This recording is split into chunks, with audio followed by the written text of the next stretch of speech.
Hello guys, welcome back. Now today, we're going to be talking about some restricted free agents and which ones might get offer sheeted. Now after Sebastian of the Carolina Hurricanes ended up getting offer sheeted, the offer sheet floodgates have officially opened. So which RFAs will get NHL interest and which RFAs might get offer sheeted? Watch till the end to find out.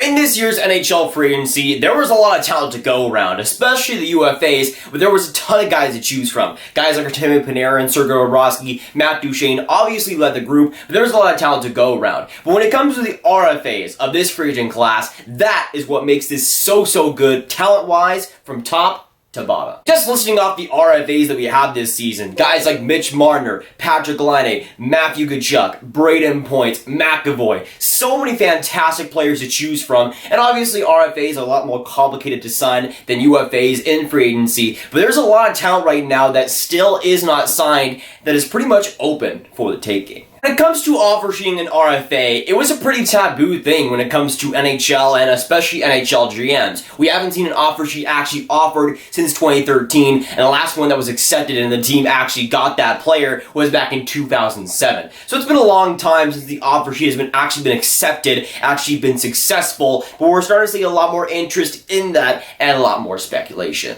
The whole situation that just opened the floodgates was the Sebastian Aho situation, where the Montreal Canadiens ended up offer sheeting Sebastian Aho, a guy that not many people really pegged as a guy that would get offer sheeted. A lot of people said that Mitch Marner, Patrik Laine even, maybe a guy like Braden Point would get offer sheeted. But Sebastian Aho was kind of in the corner. Never really too much thought about an offer sheet, but it did end up happening. And the Montreal Canadiens are the first to make a big move like that offer sheet wise in a long time. When we talk about restricted free agents that can get offer sheeted, it's not this random thing. It's not this thing that has almost never happened before because it just happened the other day. While it might not be successful, it might not be accepted, I think we will see more offer sheets throughout this offseason. Guys potential like Mitch Marner, about Braden Point. I think since the Habs kind of tried it out, while they weren't successful, they were kind of blazing new ground, especially in this era where there are so many fantastic talents to choose from right now. Speaking of fantastic talents, the first player that could be offer sheeted and the player who's been the most mentioned when it comes to offer sheets has been Mitch Marner. Now when it comes to Mitch Marner's whole situation, I've talked about it so much on this channel already. He's a guy that, again, when it comes to offer sheets, might not be the most likely, but he certainly is the most talked about. In Toronto, of course, we all know they have cap issues. That's been a team they've been trying to get over that contract for the last couple of months now. Mitch Marner using the media to get what he wants leverage-wise, and he's using this whole offer sheet thing as leverage in his contract. But now, since we know that the team actually did it, he now has a lot more leverage than he did before. And I do think Mitch Marner wants to stay a Toronto Maple Leaf. I think he wants to play in Toronto, but right now when it comes to this whole situation, especially after Sebastian Aho got offer sheeted, and even though he didn't go to Montreal, it still was successful in the whole attempt there, and Mitch Marner could be the next guy to have that main attempt. Montreal, again, the team that kind of swung on this in Sebastian Aho, could do the same to the Toronto Maple Leafs, and that would be a dirty move. The division rival right there, offering a guy like Mitch Marner, maybe you offer him for $12 million, and then Toronto isn't able to match that, that would be dirty, and I could see a couple of teams actually doing that. When it comes to Mitch Marner, I think he's worth $10 million at the max. I wouldn't go any more than that, but a team that does offer sheet him, or at least acknowledge it, or at least maybe try to attempt it, would pay a lot more than that, probably in the $11 to $12 million range if it actually wants to go through. We saw that with the Sebastian Aho situation where, yes, they did have a lot of signing bonuses on the top, but 8.4 wasn't enough for Carolina to even blink an eye. They were going to match that almost 100 times out of 10. And when it comes to Montreal, when it comes to that kind of team, I think they're going to go for a more aggressive offer, and if you're offer sheeting Mitch Marner, and if you want him to actually go to your team, you're going to have to do that. Now that a guy like Marc Bergevin has dipped his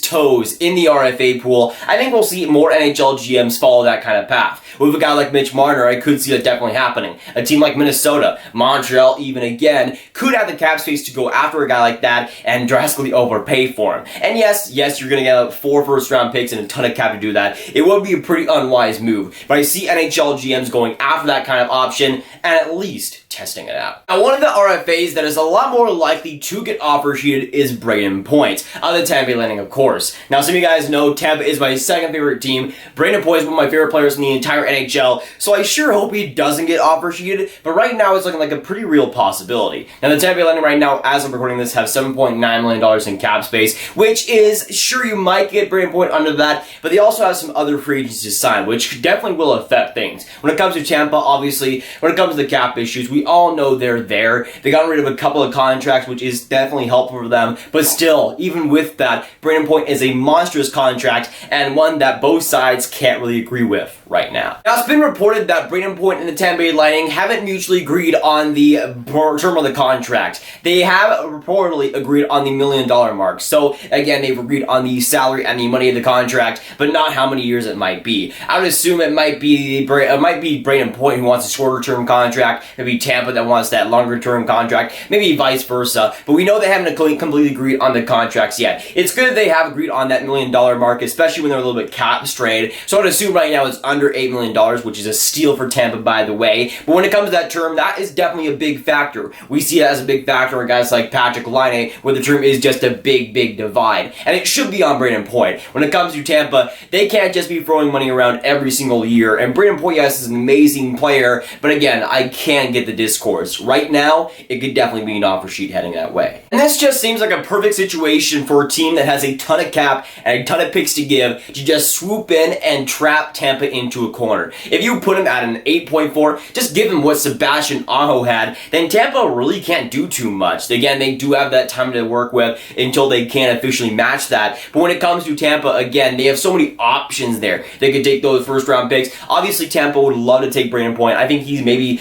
behind Kucherov, maybe the best player on that team. So, obviously, keeping him is a name priority, but there are a lot of other NHL teams that could love and definitely use a guy like Braden Point, and that does affect things. Again, going on Montreal, a team that swung and missed in Sebastian, Braden Point sounds like a pretty good fit. As a Tampa Bay Lightning fan, I really do not like that situation, but I definitely could see it happening, especially in the next week or so if Tampa and Braden Point aren't able to really finalize a contract or at least get it under control. And I can see, again, a team that has that cap strength really going in there and going hard on a Braden Point offer, kind of like Montreal again with Sebastian. And obviously, since that didn't end up working, it might not be the case with Braden Point, but I think we might see interest out there at the very least. An offer sheet might be still unlikely at this point, but I think it could definitely happen, especially if Tampa is caught off guard. The next RFA that might get offer sheeted is Mikko Rantanen of the Colorado Avalanche. Now, when it comes to Mikko Rantanen, obviously in his time in Colorado, he's had a pretty nice time, especially in the last couple of years. Playing on that first line with Gabriel Landeskog and Nathan MacKinnon